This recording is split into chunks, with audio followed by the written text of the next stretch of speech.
Leitura da Bíblia, do dia 20 de agosto. O livro de Ester, capítulos 8, 9 e 10, dentro do roteiro de leitura da Bíblia em um ano.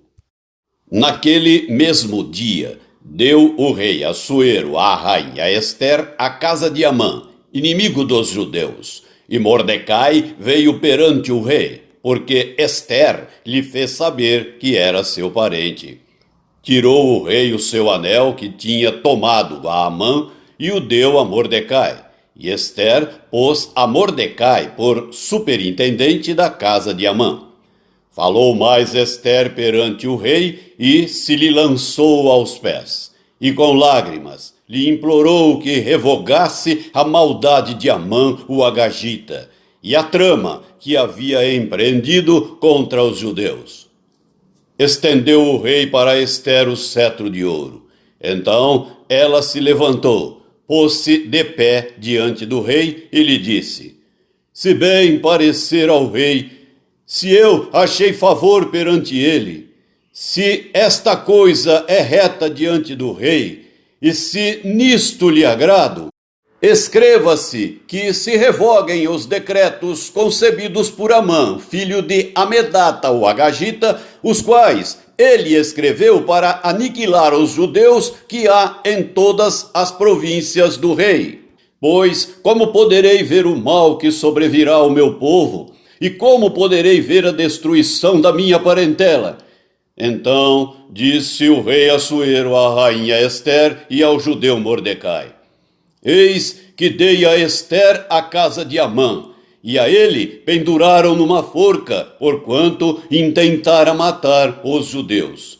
Escrevei, pois, aos judeus como bem vos parecer, em nome do rei, e selai-o com o anel do rei, porque os decretos feitos em nome do rei, e que com o seu anel se selam, não se podem revogar. Então foram chamados, sem detença, os secretários do rei, aos 23 dias do mês de Sivan, que é o terceiro mês. E, segundo tudo quanto ordenou Mordecai, se escreveu um edito para os judeus, para os sátrapas, para os governadores e para os príncipes das províncias que se estendem da Índia à Etiópia, 127 províncias, a cada uma no seu próprio modo de escrever, e a cada povo na sua própria língua, e também aos judeus, segundo o seu próprio modo de escrever e a sua própria língua. Escreveu-se em nome do rei Assuero, e se selou com o anel do rei. As cartas foram enviadas por intermédio de correios montados em ginetes, criados na coudelaria do rei. Nelas, o rei concedia aos judeus de cada cidade que se reunissem e se dispusessem para defender a sua vida, para destruir, matar e aniquilar de vez toda e qualquer força armada do povo da província que viessem contra eles, crianças e mulheres, e que se saqueassem os seus bens. No mesmo dia, em todas as províncias do rei Assuero, no dia 13 do 12º mês, que é o mês de Adar. A carta que determinava a proclamação do edito em todas as províncias foi enviada a todos os povos, para que os judeus se preparassem para aquele dia, para se vingarem dos seus inimigos.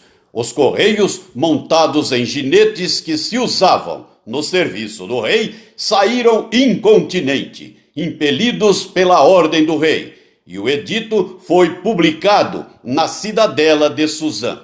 Então Mordecai saiu da presença do rei com veste real azul celeste e branco, como também com grande coroa de ouro e manto de linho fino e púrpura. E a cidade de Suzã exultou e se alegrou. Para os judeus houve felicidade, alegria, regozijo e honra. Também em toda a província e em toda a cidade aonde chegava a palavra do rei e a sua ordem, havia entre os judeus alegria e regozijo, banquetes e festas, e muitos dos povos da terra se fizeram judeus, porque o temor dos judeus tinha caído sobre eles. Capítulo 9. No dia 13 do 12º mês, que é o mês de Adar, quando chegou a palavra do rei e a sua ordem para se executar, no dia em que os inimigos dos judeus contavam assenhorear-se deles, sucedeu o contrário, pois os judeus é que se assenhorearam dos que os odiavam. Porque os judeus, nas suas cidades, em todas as províncias do rei Assuero, se ajuntaram para dar cabo daqueles que lhes procuravam o mal. E ninguém podia resistir-lhes, porque o terror que inspiravam caiu sobre todos aqueles povos. Todos os príncipes das províncias, e os sátrapas, e os governadores, e os oficiais do rei auxiliavam os judeus, porque tinha caído sobre eles o temor de Mordecai. Porque Mordecai era grande na casa do rei, e a sua fama crescia por todas as províncias, pois ele se ia tornando mais e mais poderoso. Feriram, pois, os judeus a todos os seus inimigos a golpes de espada, com matança e destruição, e fizeram dos seus inimigos o que bem quiseram.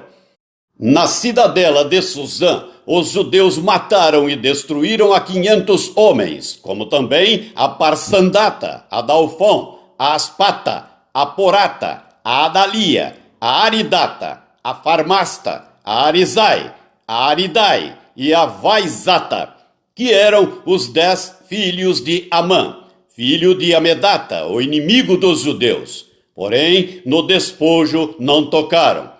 No mesmo dia, foi comunicado ao rei o número dos mortos na cidadela de Suzã. Disse o rei à rainha Ester: na cidadela de Suzã mataram e destruíram os judeus a 500 homens e os 10 filhos de Amã. Nas mais províncias do rei, que terão eles feito? Qual é, pois, a tua petição, e se te dará? Ou que é que desejas ainda, e se cumprirá? Então disse Ester: se bem parecer ao rei, conceda-se aos judeus que se acham em Suzã, que também façam amanhã, segundo o edito de hoje, e dependurem em forca os cadáveres dos 10 filhos de Amã. Então disse o rei que assim se fizesse. Publicou-se o edito em Suzã, e dependuraram os cadáveres dos 10 filhos de Amã. Reuniram-se os judeus que se achavam em Suzã também no dia 14 do mês de Adar, e mataram em Suzã a 300 homens, porém no despojo não tocaram. Também os demais judeus que se achavam nas províncias do rei se reuniram e se dispuseram para defender a vida, e tiveram sossego dos seus inimigos, e mataram a 75.000 dos que os odiavam, porém no despojo não tocaram. Sucedeu isto no dia 13 do mês de Adar. No dia 14 descansaram, e o fizeram dia de banquetes e de alegria. Os judeus, porém, que se achavam em Suzã, se ajuntaram nos dias 13 e 14 do mesmo, e descansaram no dia 15, e o fizeram dia de banquetes e de alegria. Também os judeus das vilas que habitavam nas aldeias abertas fizeram do dia 14 do mês de Adar dia de alegria e de banquetes, e dia de festa, e de mandarem porções dos banquetes uns aos outros. Mordecai escreveu estas coisas e enviou cartas a todos os judeus que se achavam em todas as províncias do rei Assuero, aos de perto e aos de longe, ordenando-lhes que comemorassem o dia 14 do mês de Adar e o dia 15 do mesmo todos os anos, como os dias em que os judeus tiveram sossego dos seus inimigos, e o mês que se lhes mudou de tristeza em alegria e de luto em dia de festa, para que os fizessem dias de banquetes e de alegria, e de mandarem porções dos banquetes uns aos outros, e dádivas aos pobres. Assim, os judeus aceitaram como costume o que, naquele tempo, havia feito pela primeira vez, segundo Mordecai lhes prescrevera, porque Amã, filho de Amedata, o Agagita, inimigo de todos os judeus, tinha intentado destruir os judeus e tinha lançado o pur, isto é, sortes, para os assolar e destruir. Mas, tendo Ester ido perante o rei, ordenou ele por cartas que o seu mau intento, que assentara contra os judeus, recaísse contra a própria cabeça dele, pelo que enforcaram a ele e a seus filhos. Por isso, aqueles dias chamam Purim, do nome Pur. Daí, por causa de todas as palavras daquela carta e do que testemunharam, e do que lhes havia sucedido, determinaram os judeus e tomaram sobre si, sobre a sua descendência e sobre todos os que se chegassem a eles, que não se deixaria de comemorar estes 2 dias, segundo o que se escrevera deles e segundo o seu tempo marcado, todos os anos. E que estes dias seriam lembrados e comemorados geração após geração por todas as famílias, em todas as províncias e em todas as cidades, e que estes dias de Purim jamais caducariam entre os judeus, e que a memória deles jamais se extinguiria entre os seus descendentes. Então, a rainha Ester, filha de Abiail, e o judeu Mordecai escreveram com toda a autoridade segunda vez para confirmar a carta de Purim. Expediram cartas a todos os judeus, às 127 províncias do reino de Assuero, com palavras amigáveis e sinceras, para confirmar estes dias de Purim nos seus tempos determinados, como o judeu Mordecai e a rainha Ester lhes tinham estabelecido, e como eles mesmos já o tinham estabelecido sobre si e sobre a sua descendência, acerca do jejum e do seu lamento.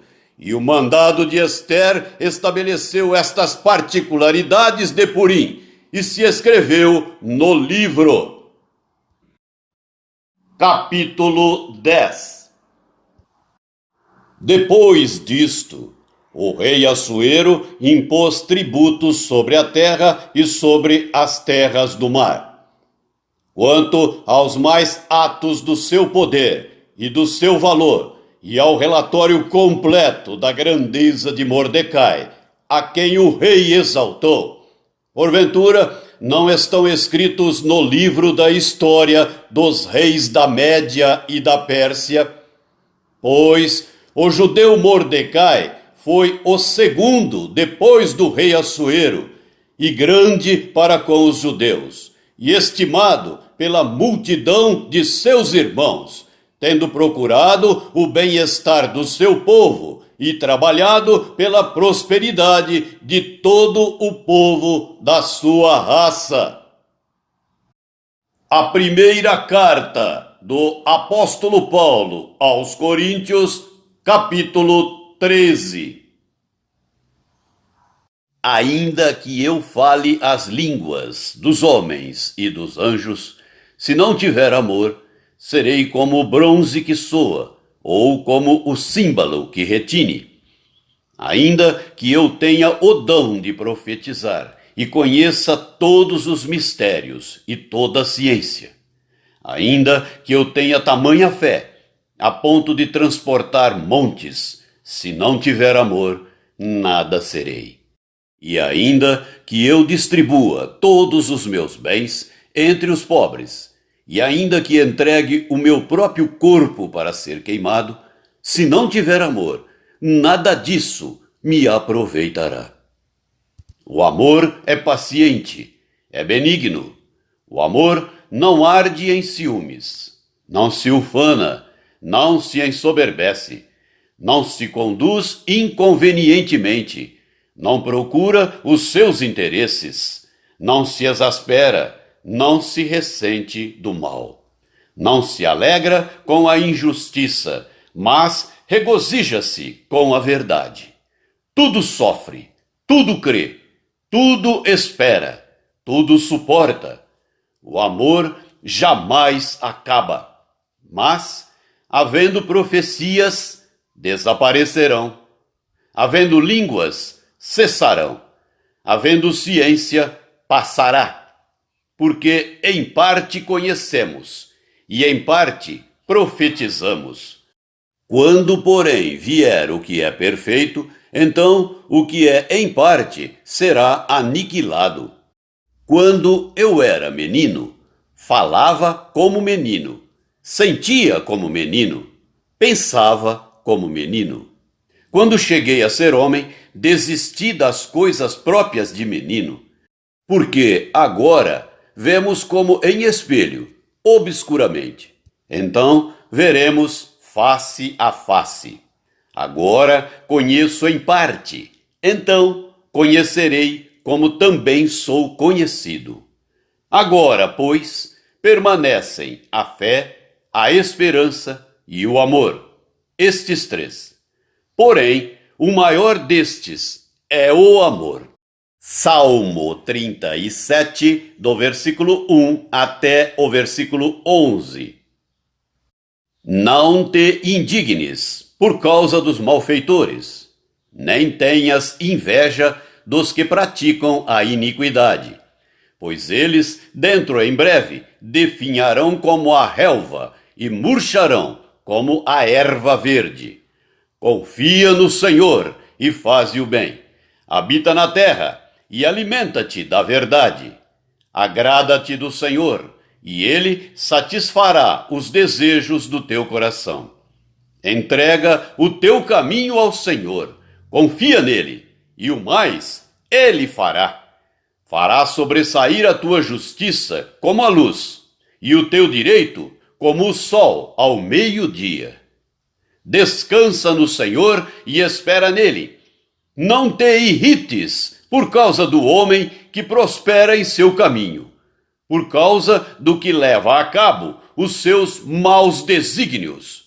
Deixa a ira, abandona o furor, não te impacientes. Certamente isso acabará mal, porque os malfeitores serão exterminados, mas os que esperam no Senhor possuirão a terra.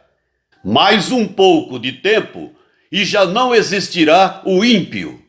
Procurarás o seu lugar e não o acharás.